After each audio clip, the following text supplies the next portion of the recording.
Hi everyone, গেছো দিদি রবিবারের গল্পে তোমাদের সবাইকে স্বাগত জানাই।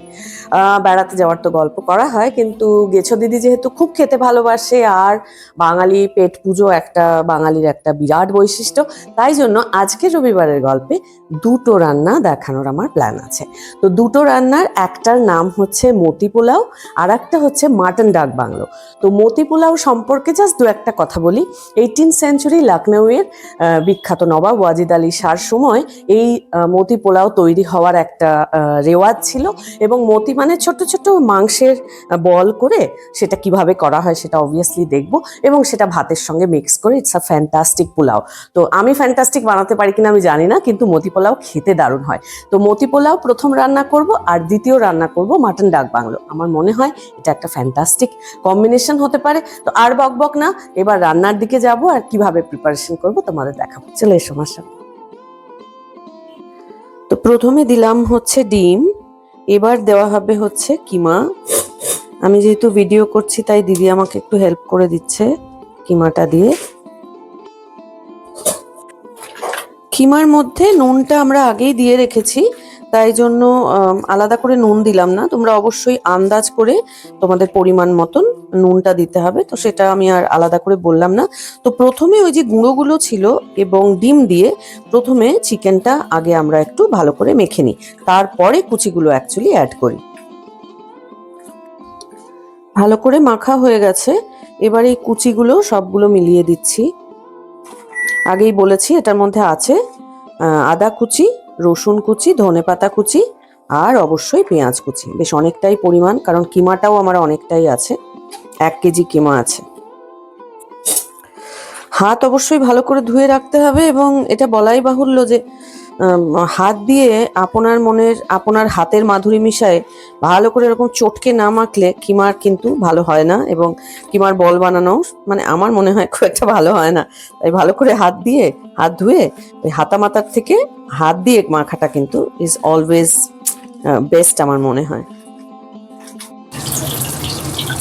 সাদা তেল গরম করেছি, সাদা তেল গরম করে আমি যেমন আমার হাতে দিতে ভালো লাগে না, তাই আমি চামচে করে দিচ্ছি।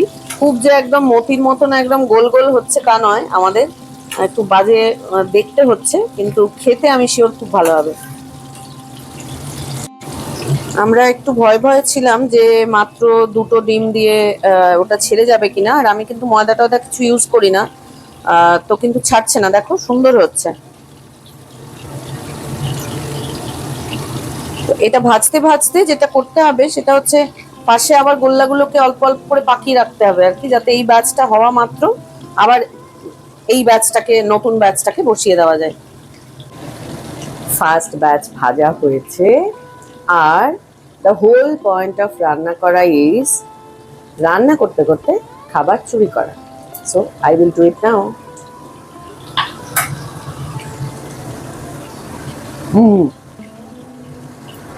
ফাটাফাটি হয়েছে। আমার নিজের রান্না আমি সবচেয়ে বেশি ভালোবাসি বলেছি, কিছু বলে লাভ নেই, সরি।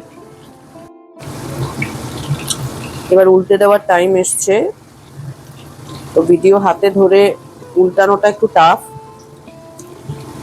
তো চেষ্টা করছি। আর একটা কথা সেটা হচ্ছে একটা পিঠ যখন হচ্ছিল আমি কিন্তু চাপা দিয়েছি, হ্যাঁ, কারণ চাপা না দিলে কিন্তু ব্যাপারটা ভালো সেদ্ধ হবে না, তো তোমরা অবশ্যই একটা চাপা দিও। ফাইনালি সব মতি রেডি, এই যে করতে অনেকক্ষণ সময় লেগেছে, কিন্তু মতি রেডি। এবার পোলাওয়ের পালা। এবার একটা বিরাট ডেচকি নিয়ে নিয়েছি, সেখানে সাদা তেলের সঙ্গে দিচ্ছি বেশ খানিকটা ঘি আন্দাজ করে। এবার ইনগ্রেডিয়েন্ট গুলো একটু দেখাই আমি। এই যে মতি সব বানানো আছে, এটা হচ্ছে ঘি, এটা হচ্ছে আদা রসুনের পেস্ট, এটা গোটা গরম মশলা, সাজিরে সামরিচ, জায়ফল, জয়িত্রী একসঙ্গে গুঁড়ো করা আছে, সঙ্গে আছে কাঁচা লঙ্কা চেরা, পেঁয়াজ কুচি দেখতে পাচ্ছ, এবং আমি নর্মাল বাসমতি চাল এটা ধুয়ে এখানে ঝাঁঝরিতে রেখেছি। এবার প্রথম ফোড়নের বিষয়ে প্রথম আমি দিচ্ছি হচ্ছে তেজপাতা, তারপরে আমি দিলাম এই যে যেটা গুঁড়ো করে রেখেছিলাম সেই গুঁড়ো। একটু ভালো গন্ধ বেরোনোর জন্য আমাদেরকে অপেক্ষা করতে হবে। নেক্সট আমার দেওয়া হচ্ছে কাঁচা লঙ্কা। কাঁচা লঙ্কার খুব সুন্দর একটা স্মেল বেরোয়, একটু মাঝে নেড়ে নিচ্ছি। সুন্দর একটা গন্ধ আমি নিজেই পাচ্ছি। এবার দিয়ে দেব সরু কুচি করা পেঁয়াজ।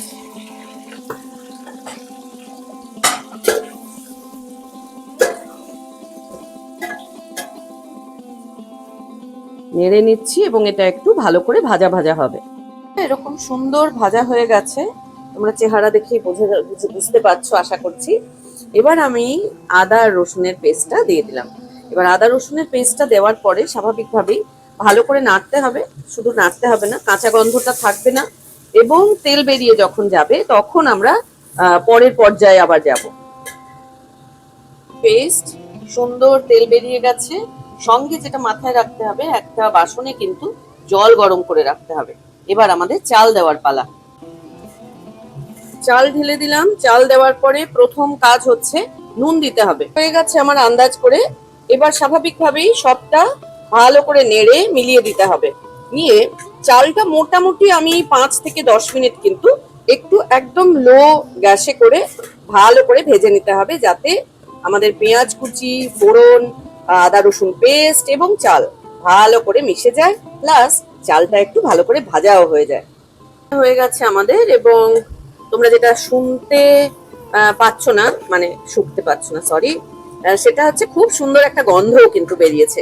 তো আমাদের এবার নেক্সট কাজ হচ্ছে জল দেওয়া। তো আমি আগেই বলেছি যে জলটা একটু গরম করে রাখতে হবে। জলের একটা মাপ আমি মোটামুটি বলতে পারি।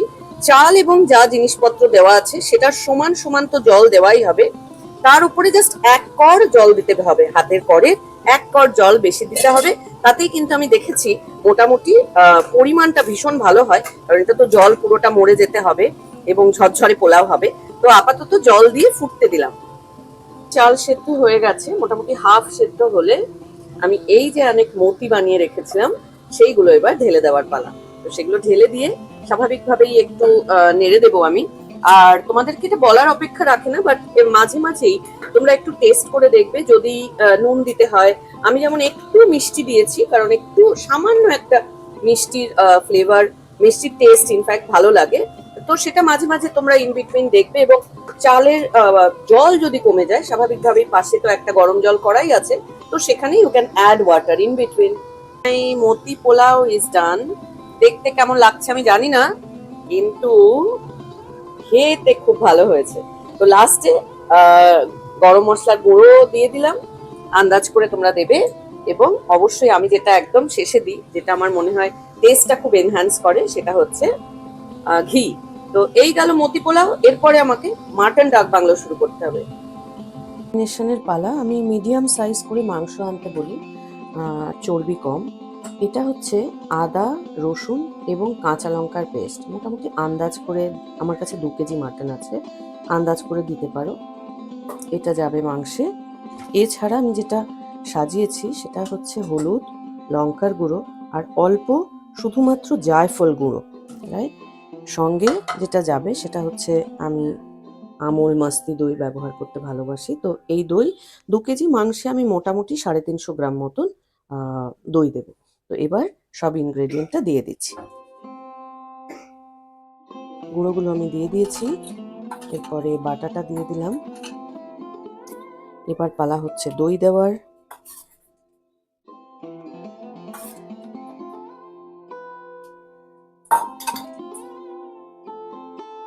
দই দেওয়া শেষ। এরপরে শুধু একমাত্র বাকি হচ্ছে সর্ষের তেল। তো মোটামুটি সর্ষের তেলটা আন্দাজ করে দিতে পারেন আর কি। আমি মোটামুটি হয়তো 4 চামচ 5 চামচ মতন আন্দাজে দিলাম। এবার ভালো করে মেখে নেওয়ার পালা। ভালো করে মেখে নিয়েছি। এবার পুরোটা মাখার পরে 30 মিনিট ম্যারিনেশন দিতে পারো। যদি সময় বেশি থাকে তাহলে আরো বেশিও দিতে পারো, তাতেও কোনো অসুবিধা নেই। তো ম্যারিনেশন হয়ে গেছে, এবার আমি রান্নাটা শুরু করছি মাটন ডাক বাংলো। তো প্রথমেই আমি এই ইনগ্রেডিয়েন্টটা একটু দেখাতে চাই। এখানে আছে জিরে, ধনে, শুকনো লঙ্কা, দারচিনি, এলাচ, লবঙ্গ এবং গোটা গোলমরিচ।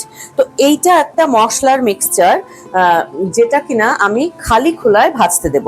তো এই পুরোটা দিয়ে দিলাম। এটা অ্যাকচুয়ালি ডাক বাংলোর মশলা। তো এটা একটু হালকা রোস্ট হবে আর কি, এটা আমি একটু দিলাম, আস্তে আস্তে হবে।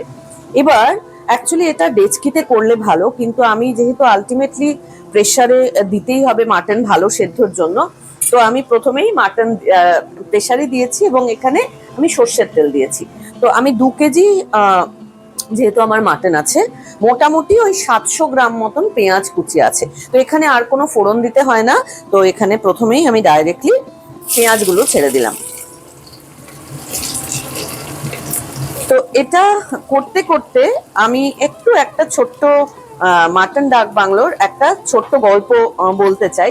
অ্যাকচুয়ালি এটা হচ্ছে একটা Anglo Indian dish, mutton dak bungalow. তো আমি এটা নিয়ে একটুখানি পড়ছিলাম, তখন আমি পড়তে গিয়ে দেখছিলাম যে এটা ব্রিটিশ আমলে যে ডাক বাংলো, মাটন ডাক বাংলো, তো ইউজুয়ালি এটা মাটন দিয়েই হতো, কারণ সাহেব শুভরা ইউজুয়ালি মাটনই খেতে ভালোবাসতেন। তো তারা এই যে যখন যাতায়াতের পথে যখন কোনো গেস্ট হাউসে থাকতেন, যেটাকে ডাক বাংলো বলা হয়, তো ওই গেস্ট হাউসে যখন থাকতেন এবং গেস্ট হাউসে ওই ব্রিটিশ সাহেবদের যারা খানসামা ছিল, তো তারা ব্রিটিশদের টেস্ট এবং তাদের আমাদের অরিজিনাল বেঙ্গলের টেস্ট এটা একটা মিক্স করে ওই ডাক বাংলোগুলোতে, যেখানে ব্রিটিশ অফিসার্সরাও থাকতেন এবং শুধু ব্রিটিশ অফিসার্স নয়, যারা ট্রাভেলার্স এক জায়গা থেকে অন্য জায়গায় ট্রাভেল করতেন, তাদের জন্যও অ্যাকচুয়ালি এই ডিশটা বানাতেন। তো এইটার নাম হয়ে যায় মাটন ডাক বাংলো, কারণ ডাক বাংলোগুলোতে তৈরি হতো এবং খানসামারা তৈরি করতেন। এবার সেটা করতে গিয়ে যেটা খুব ইন্টারেস্টিং লাগলো সেটা হচ্ছে, যারা বাঙালি খানসামা ছিলেন, বা বাঙালি আমি ভুল বললাম, ইন্ডিয়ান খানসামা যারা ছিলেন বা বাবুর্চি ছিলেন, তারা নিজেদের তো আমাদের একটা বেঙ্গল বা ভারতের অন্য প্রদেশের তো একটা নিজস্ব কুইজিন আছে, কিন্তু তারা যেহেতু ব্রিটিশদের অধীনে কাজ করতেন বহুদিন ধরে, সো ওরা কিন্তু ব্রিটিশরা অ্যাকচুয়ালি কিরকম খাবার খেতে ভালোবাসে এটারও তাদের একটা সম্যক ধারণা হয়েছিল।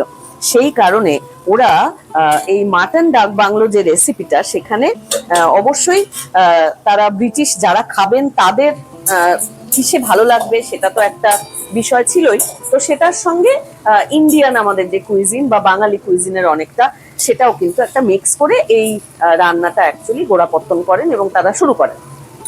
তো মাটন ডাক বাংলোর যেটা খুব স্পেশালিটি বা বৈশিষ্ট্য, সেটা হচ্ছে এখানে এই যে ভাজা আছে, আলু নুন হলুদ দিয়ে ভাজা আলু থাকে মাটন ডাক বাংলোতে, এবং অবশ্যই ডিম সেদ্ধ দিতে হয়, আর মাটন থাকে, আর ইনগ্রেডিয়েন্ট তো আমি ম্যারিনেশন করার সময় তোমাদেরকে দেখিয়েছি, আর এই যে শুকনো মশলা সেটাও দেখালাম তোমাদের। তো আর বক বক করছি না, এবার বাকি আস্তে আস্তে যেমন রান্না করব সেরকম তোমাদেরকে আস্তে আস্তে বলতে থাকবো।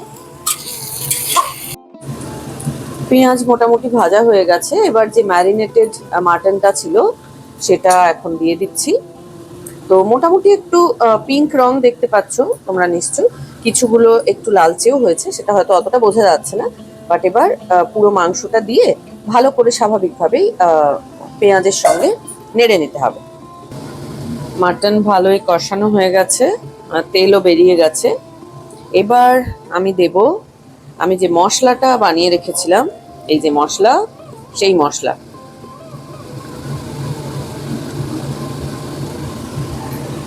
মশলা দেওয়া হয়ে গেল, ভালো করে নেড়ে নিয়েছি, মশলাটাকে মিক্স করে নিয়েছি। এবার এখানে সাজিয়ে দেব এই ভাজা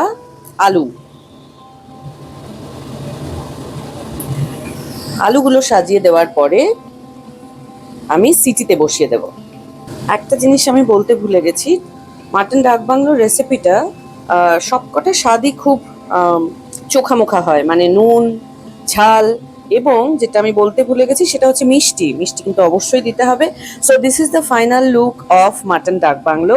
সত্যি এটা দেখতেও খুব ফাটাফাটি লাগছে, আর আমি নিজে খেয়েওছি। It's really delicious, you can try it. রান্না করাটা দুরকম ভাবে লোকে রান্নাটাকে নেয়। কিছু লোক খুব ভালোবেসে রান্না করে, আর কিছু লোক ওই করতে হবে বলে করে ফেলে। আমি যেহেতু প্রচন্ড খাদক এবং পেটুক, তাই আমি ভীষণ ভালোবেসে রান্না করি। হ্যাঁ, তো আজকের দুটো রেসিপি তোমাদের সঙ্গে শেয়ার করলাম। আমি শিওর যে আমার গেছো দিদির এই মানে ভ্লগে এই দুটো ভিডিও বোধহয় এর আগে কখনো শেয়ার করিনি। তো তোমরা ট্রাই করতে পারো, দুটো রান্নাই একদম বাড়িরই ইনগ্রেডিয়েন্ট লাগে। ইটস নট টু মাচ যে এটা কিনতে হবে সেটা কিনতে হবে। অ্যাকচুয়ালি আমি যেহেতু একটা ফুল ফ্লেজেড পড়াই, আমার পক্ষে একদম গাদা গাদা ইনগ্রেডিয়েন্ট কিনে এনে এই সেই হাই ফাই অত কিছু আমার করার না সময় থাকে না ইচ্ছে থাকে, কারণ সব রান্না করাই স্কুল থেকে ফিরে এসেই রান্নাঘরে ঢুকতে হয়, কারণ সকালে রান্না করার অত সময় থাকে না। এনিওয়ে, এই দুটো কুইজিন এক তো ভীষণ ভালো কুইজিন, আর রান্নাটা তোমরা করে দেখতে পারো। আমার রেসিপি খুব একটা কঠিন হয় না, কারণ আমার এত কঠিন রেসিপি এত রসিয়ে কষিয়ে করারও সময় থাকে না। It's a simple recipe. তো আমি শিওর যে তোমরা করলে খুব বকাবকি বোধহয় গেছো দিদি খাবে না আর কি। এনিওয়ে, আজকের মতন রবিবারের গল্প এখানেই শেষ হচ্ছে। আবার পরের রবিবারে পেট পুজো নয় কিন্তু অন্য কিছু একটা নিয়ে নিশ্চয়ই কিছু না কিছু আমি একটা ভেবে ভিডিও করে ফেলবো। ততক্ষণের জন্য বাই বাই এভরিওয়ান। সবাই ভীষণ ভালো থেকো, আর খুব ইম্পর্টেন্ট, ভালো রেখো সবাইকে। বাই, আবার দেখা হবে।